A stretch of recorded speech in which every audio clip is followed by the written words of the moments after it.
Mercury, Venus, Earth, Mars, Jupiter, Saturn, Uranus, Neptune. నమస్కారం. మనమందరం ఒక పెద్ద విశ్వంలో నివసిస్తున్నాం. మన ఇంటిని సౌర వ్యవస్థ అంటారు. ఈ వ్యవస్థకి కేంద్రం సూర్యుడు. ఈ సూర్యుని చుట్టూ 8 గ్రహాలు తిరుగుతూ ఉంటాయి. ప్రతి గ్రహానికి దాని స్వంత ప్రత్యేకతలు, రహస్యాలు ఉన్నాయి. ఈరోజు మనం మన సౌర కుటుంబంలోని ఈ 8 గ్రహాల గురించి తెలుసుకుందాం. మనం సూర్యుడికి అత్యంత దగ్గరగా ఉన్న గ్రహంతో మొదలు పెడదాం. దాని పేరు బుధుడు. ఇంగ్లీష్లో మెర్క్యూరీ అంటారు. ఇది మన సౌర వ్యవస్థలో అన్నిటికంటే చిన్న గ్రహం. సూర్యుడికి చాలా దగ్గరగా ఉండటం వల్ల ఇక్కడ పగటిపూట ఉష్ణోగ్రతలు చాలా ఎక్కువగా ఉంటాయి. దాదాపు 430 డిగ్రీల సెల్సియస్ వరకు వెళతాయి. కానీ ఆశ్చర్యకరంగా రాత్రి సమయంలో వాతావరణం లేకపోవటం వల్ల ఉష్ణోగ్రతలు -180 డిగ్రీల వరకు పడిపోతాయి. అంటే ఒకే రోజులో విపరీతమైన వేడి, విపరీతమైన చలిని చూసే గ్రహం ఇది. ఇప్పుడు రెండో గ్రహం వైపు వెళదాం.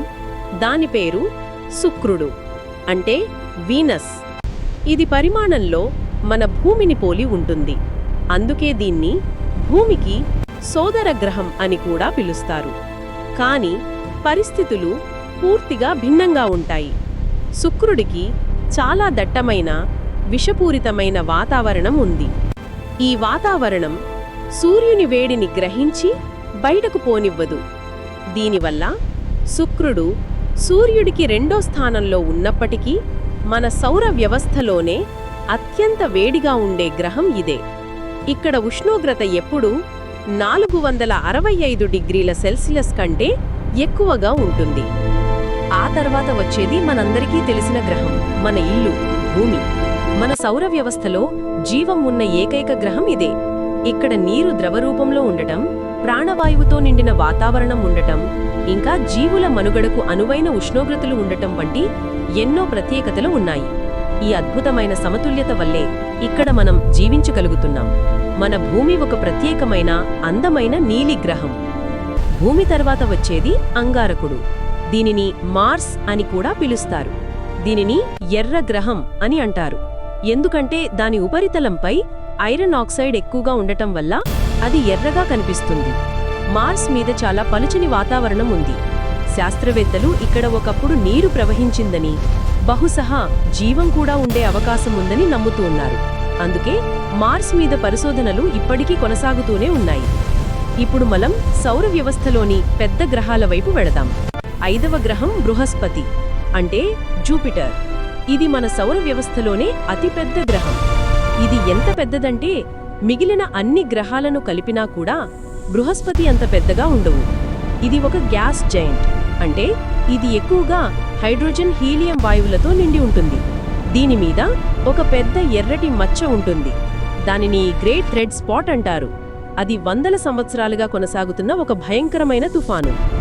ఆ తర్వాత వచ్చేది శనిగ్రహం, అంటే సాటర్న్. శనిగ్రహం అనగానే మనకు గుర్తొచ్చేవి దాని చుట్టూ ఉన్న అందమైన వలయాలు. ఈ వలయాలు మంచు, రాళ్లతో ఏర్పడ్డాయి. ఇవి కొన్ని కిలోమీటర్ల వెడల్పు ఉన్నప్పటికీ చాలా పలుచగా ఉంటాయి. శని కూడా ఒక గ్యాస్ జైంట్. ఇది కూడా చాలా పెద్ద గ్రహం. దాని వలయాల వల్ల ఇది సౌర వ్యవస్థలోనే అత్యంత అందమైన గ్రహంగా కనిపిస్తుంది. ఓకే, సో మనం మన సోలార్ సిస్టమ్ గురించి ఎప్పుడూ మాట్లాడుకుంటాం కదా, లైక్ మెర్క్యూరీ, వీనస్, మార్స్. ఇవన్నీ మనకు దగ్గరగా ఉంటాయి. మనం ఎప్పుడు వీటి గురించే వింటూ ఉంటాం. కానీ మనం కొంచెం దూరం వెళ్దాం, చాలా చాలా దూరం. మన సోలార్ సిస్టమ్ చివర్లో ఆ చీకట్లో ఉన్న కొన్ని సూపర్ ఇంట్రెస్టింగ్ ప్లానెట్స్ గురించి మాట్లాడుకుందాం. వెయిట్, యాక్చువల్లీ అందులో ఒకటి ఇప్పుడు టెక్నికలీ ప్లానెట్ కాదు, బట్ స్టిల్ చాలా కూల్. ఆ బయట ప్రపంచం మనకు తెలిసిన దానికంటే చాలా వింతగా ఉంటుంది. First Uranus. ఇది మనకు సూర్యుడి నుండి 7వ ప్లానెట్. దీని గురించి ఫస్ట్ థింగ్ ఏంటంటే ఇది చాలా వింతగా ఉంటుంది. లిటరలీ ఇది పడుకొని దొర్లుతున్నట్టుంటుంది. మన భూమిలాగా కొంచెం వంగి తిరగడం కాదు, ఇది ఆల్మోస్ట్ 98 డిగ్రీస్ వంగి ఉంటుంది. సైంటిస్ట్స్ అనుకోవడం ఏంటంటే ఎప్పుడో కొన్ని బిలియన్ సంవత్సరాల క్రితం మన భూమి సైజులో ఉన్న ఒక పెద్ద ఆబ్జెక్ట్ వచ్చి దీన్ని బలంగా గుద్దడం వల్ల ఇది ఇలా పక్కకు పడిపోయిందని. అంటే ఒక బంతిని సైడుకి పడేస్తే ఎలా దొర్లుతుందో యురేనస్ సూర్యుడి చుట్టూ అలా దొర్లుతూ తిరుగుతుంది. చాలా విచిత్రం కదా. దీనివల్ల అక్కడ సీజన్స్ కూడా చాలా ఎక్స్ట్రీమ్గా ఉంటాయి. ఒక్కో సీజన్ 20 ఏళ్ల కన్నా ఎక్కువ ఉంటుంది. ఊహించుకోండి, 20 ఏళ్ల పాటు ఒకే చీకటి లేదా ఒకే వెలుతురు. అంటే మీరక్కడ పుడితే మీ టీనేజ్ అంతా ఒకే సీజన్లో గడిచిపోతుంది. క్రేజీ. యురేనస్ని ఐస్ జెయింట్ అని కూడా అంటారు. ఎందుకంటే దీని లోపల చాలా వరకు నీరు, మీథేన్ ఇంకా అమోనియా ఐస్ రూపంలో ఒక విచిత్రమైన వేడి సూప్ లాగా ఉంటాయి. దీని అట్మాస్ఫియర్లో మీథేన్ గ్యాస్ ఉండడం వల్లే ఇది మనకు బ్లూ గ్రీన్ కలర్లో కనిపిస్తుంది. అండ్ దీనికి కూడా శనిగ్రహంలాగా రింగ్స్ ఉన్నాయి, కానీ అవి చాలా పల్చగా డార్క్గా ఉంటాయి.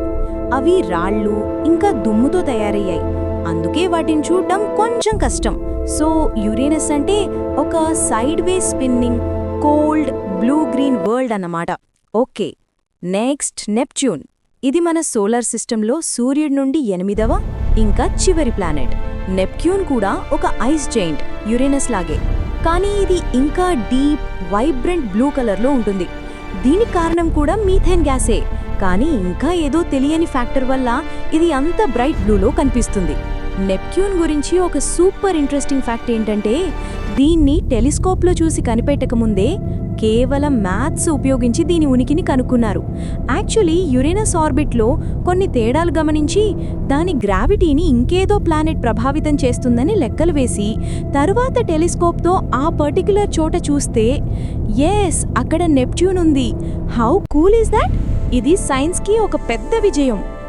నెప్ట్యూన్ మీద మన సోలార్ సిస్టంలోనే అత్యంత వేగమైన గాలులు వీస్తాయి. వాటి స్పీడు గంటకు 2000 కిలోమీటర్ల కన్నా ఎక్కువ ఉంటుంది. అది మన భూమి మీద సౌండ్ స్పీడ్ కన్నా ఎక్కువ. అంటే మన భూమి మీద వచ్చే భయంకరమైన తుఫాన్ల కన్నా చాలా చాలా పవర్ఫుల్. దీని మీద కూడా జూపిటర్లో ఉన్న గ్రేట్ రెడ్ స్పాట్ లాగా ఒక గ్రేట్ డార్క్ స్పాట్ ఉండేది. అది ఒక పెద్ద తుఫాను. కానీ కొన్ని సంవత్సరాల తర్వాత అది మాయమైపోయింది. మళ్లీ వేరే చోట కొత్త స్పాట్స్ వచ్చాయి. దీని బట్టి నెప్ట్యూన్ అట్మాస్ఫియర్ ఎంత యాక్టివ్గా ఎంత డైనమిక్గా ఉంటుందో అర్థం చేసుకోవచ్చు. సో నెప్ట్యూన్ చాలా డైనమిక్ ఇంకా మిస్టీరియస్ వరల్డ్. ఫైనలీ మనం ప్లూటో దగ్గరికి వద్దాం. ఓకే, నాకు తెలుసు ప్లూటో ఇప్పుడు ప్లానెట్ కాదు. 2006లో ఇంటర్నేషనల్ ఆస్ట్రోనామికల్ యూనియన్ దీన్ని డ్రాఫ్ట్ ప్లానెట్ అని రీక్లాసిఫై చేసింది. పాపం కదా, చాలా మందికి ఇది నచ్చలేదు. బట్ దానికి ఒక స్ట్రాంగ్ రీజన్ ఉంది. ఎందుకంటే అది దాని ఆర్బిట్లో ఉన్న మిగతా ఆబ్జెక్ట్స్ని క్లియర్ చేయలేదు, విచ్ ఈజ్ ఒక ప్లానెట్కి ఉండాల్సిన మెయిన్ క్వాలిటీ. అయినా సరే ప్లూటో చాలా ఫ్యాసినేటింగ్. ఇది చాలా చిన్నది, మన చంద్రుడి కన్నా కూడా చిన్నది. ఇది కైపర్ బెల్ట్ అనే ఒక ఏరియాలో ఉంది. కైపర్ బెల్ట్ అంటే సోలార్ సిస్టమ్ ఏర్పడినప్పుడు మిగిలిపోయిన ఐస్తో నిండి ఉన్న చిన్న చిన్న ఆబ్జెక్ట్స్ ఉండే ఒక పెద్ద ప్రాంతం. 2015లో New Horizon spacecraft Pluto దగ్గరికి వెళ్ళినప్పుడు మనకు దాని గురించి చాలా కొత్త విషయాలు తెలిసాయి. అది పంపిన ఫొటోస్లో ప్లూటో మీద ఒక పెద్ద హార్ట్ షేప్లో ఒక ఏరియా కనిపించింది. అది మొత్తం నైట్రోజన్ ఐస్తో నిండిన ఒక పెద్ద గ్లేజియర్. ప్లూటోకి 5 చందమామలున్నాయి. అందులో ఒకటి క్యారాన్. అది ప్లూటో సైజులో ఆల్మోస్ట్ సగం ఉంటుంది. అవి రెండూ ఒకదానికొకటి చాలా దగ్గరగా ఒక బైనరీ సిస్టమ్ లాగా తిరుగుతాయి. అంటే క్యారాన్ ప్లూటో చుట్టూ తిరగడం కాకుండా రెండూ కలిసి వాటి మధ్యలో ఉన్న ఒక పాయింట్ చుట్టూ తిరుగుతాయి. సో ప్లూటో ఒక ప్లానెట్ కాకపోయినా అది మన సోలార్ సిస్టమ్ చివర్లో ఉన్న ఒక కాంప్లెక్స్, యాక్టివ్ ఇంకా అందమైన ప్రపంచం. సో మన సోలార్ సిస్టంలో మనకు తెలిసిన వాటికన్నా తెలియనివి ఇంకా వింతైనవి చాలా ఉన్నాయి. మన పెరట్లోనే ఇంకా ఎన్నో అద్భుతాలు దాగున్నాయి.